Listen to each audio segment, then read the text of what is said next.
Les radiateurs à pierre réfractaire LHZ sont très simples d'installation.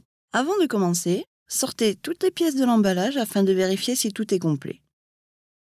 En complément du radiateur, vous devriez trouver un couvercle, 2 barres de fixation, 4 crochets, des vis et des chevilles, ainsi que le manuel de montage.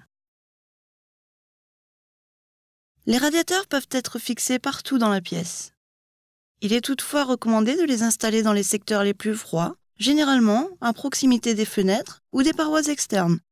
Respectez les distances minimales en hauteur de pose expliquées dans le manuel, ainsi que les recommandations quant au modèle du radiateur choisi.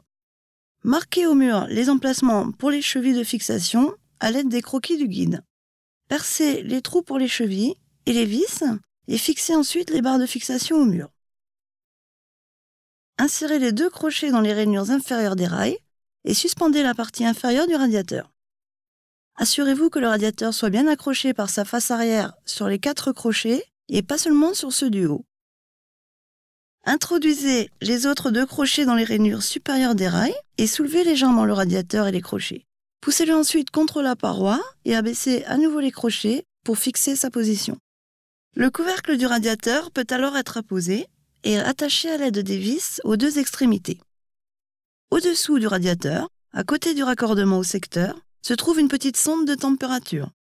Desserrez la vis et retirez la sonde de quelques centimètres. Serrez à nouveau la vis, de cette manière, le radiateur pourra déterminer exactement la température ambiante. Il y a 3 façons d'attacher les radiateurs LHZ. Ceci dépend du modèle respectif.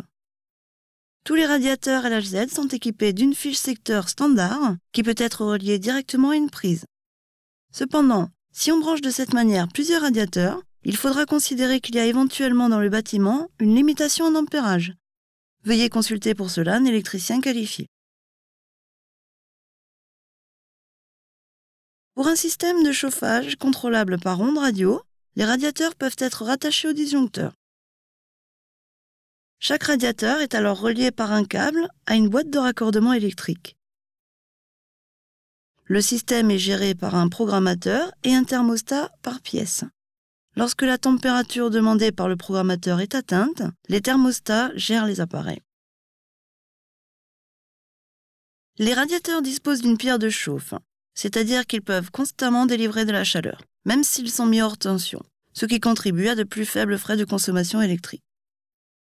Si la température ambiante se refroidit, le thermostat de la pièce se remet en marche et ordonne à nouveau au radiateur de se mettre en chauffe. Les radiateurs avec un thermostat programmable sans fil peuvent être commandés séparément. La régulation doit être positionnée dans chaque secteur dans lequel un radiateur aura été installé. Lisez le guide joint au programmateur pour apprendre précisément comment on configure ce dernier avec les récepteurs. Tous les câbles secteurs doivent avoir la dimension requise en fonction de la performance du radiateur. Gardez à l'esprit que tous les raccordements électriques doivent être faits par un électricien qualifié et conformément aux normes actuellement en vigueur.